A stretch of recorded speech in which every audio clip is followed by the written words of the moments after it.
Hey guys, what's up? Back with another video, and in this video I'm going to unbox, set up, and tell you what I think of this new monitor that I bought right behind me.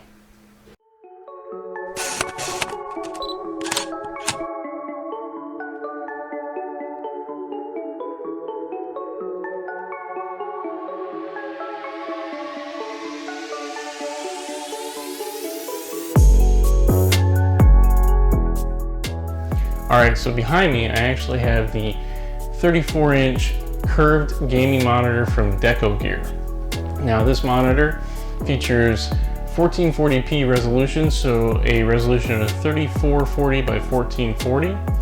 It also touts a 144 Hertz refresh rate and a 6 millisecond response time.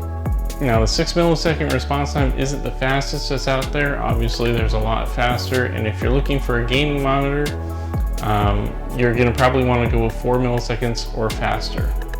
But for my purposes, that I'm going to use it for video editing, and I'm going to use it for photo editing and multitasking, this is perfect. So as I said, this is a 34-inch and it's an ultra-wide curved monitor.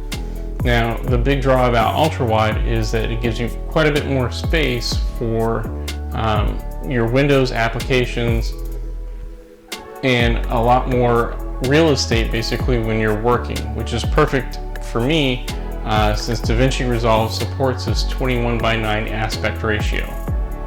So when I pull up DaVinci Resolve, it's actually going to give me a wider field of view, and the timeline is larger. But for me, more importantly, what I was looking for is that the preview video window is larger, so it's easier for me to see the shadows, highlights, and colors when I'm color grading. And also I can make the window where all my icons for my video clips and photos are larger as well. Alright, so for me, I can have Lightroom or Photoshop set up on one side of the monitor, and then when I use a plugin, let's say like Topaz or Luminaire, I can actually have that on the other side of the monitor and work independently. So for me, what I need it for, this is basically perfect. But let me tell you about what I like about it and what I don't like about it. Alright, first off, what I do like about it is the overall design. It's pretty much almost like a frameless design. The bezel is very, very small.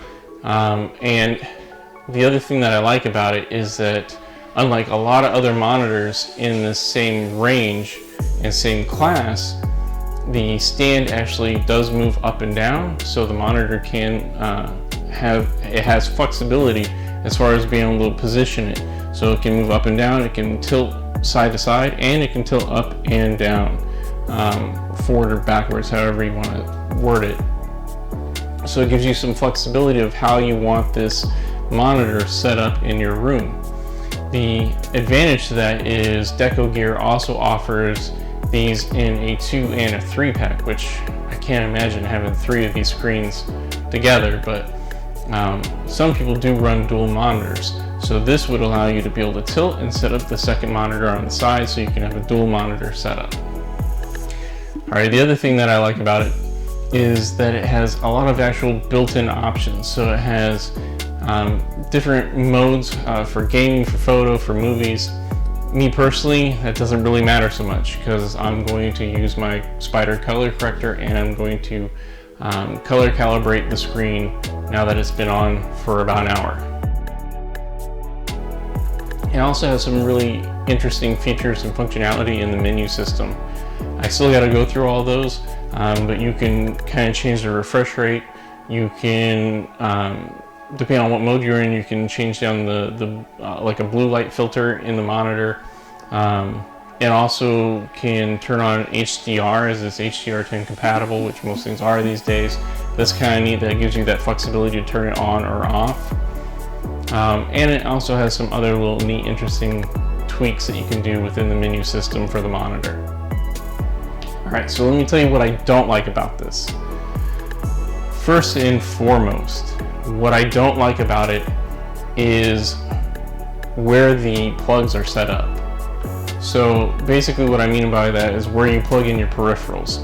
So where you plug in your HDMI or your display ports, which it has 2 of each, 2 HDMI, 2 display ports, an audio output, and then of course your power output or your plug-in. This was probably one of the worst designs I've seen. It is underneath the monitor, which typically that isn't a problem, but it's actually underneath and inside the monitor. And when I mean inside, it's pretty far up there. And me having larger hands, it was very, very difficult to get these plugs, like the HDMI plugged in, and just even the plug itself, the power cable, was a challenge. So if you're gonna get this, my suggestion is that once you get the stand put together, which is very easy actually, I would try to lay it down back on the stand and maybe put a couple towels on the sides so it doesn't, teeter on you. And then first, before you do that, run the cables through the little small gap in the stand. That's sort of like their version to sort of hide the cables or cable manage. I would run your cables in there first and then lay it down and then plug it in. That's gonna be your best bet. Okay, apart from that, I pretty much like everything else. There is one thing that I have noticed, and I'm pretty sure it's because I have 2 HDMI plugged in and not the display port plugged in, and there's a real reason for that. I kind of need the HDMI in the audio and then output the audio into the speakers that you also see on the desk from the monitor. And that is because not only do I have my computer hooked up to the monitor, but I also have my Nintendo Switch, which is up here in the office, hooked up to the monitor. That way I can have audio from both the computer and from the Switch. Here's what I don't like about that, is that the monitor says it's advertised for 144 Hertz. I've seen some other people comment the best they've been able to get is 100 Hertz.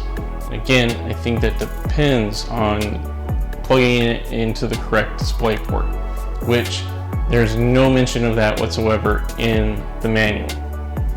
However, I've seen some other computer monitors that work this same kind of way, and I'm pretty sure that's what it is. So I'm gonna have to play around with it, and then once I figure it out, I'll leave the update in the comments below. All in all, with its 4000:1 contrast ratio and its high resolution of 3440 by 1440, and the overall size, the 34-inch ultra-wide size, the curved monitor, for me, for photo editing, video editing, for multitasking, and some light gaming, and for watching movies, this is going to be perfect. For the money, this is probably the best budget curved ultra-wide monitor that I have found. I will leave a link in the description to where you can find it at the best price that I know of right now, that I currently got it for just a few days ago.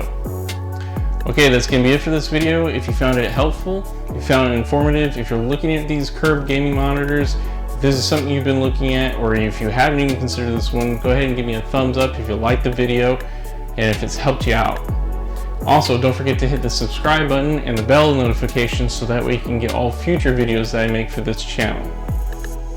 Alright, that's it. See you in another video.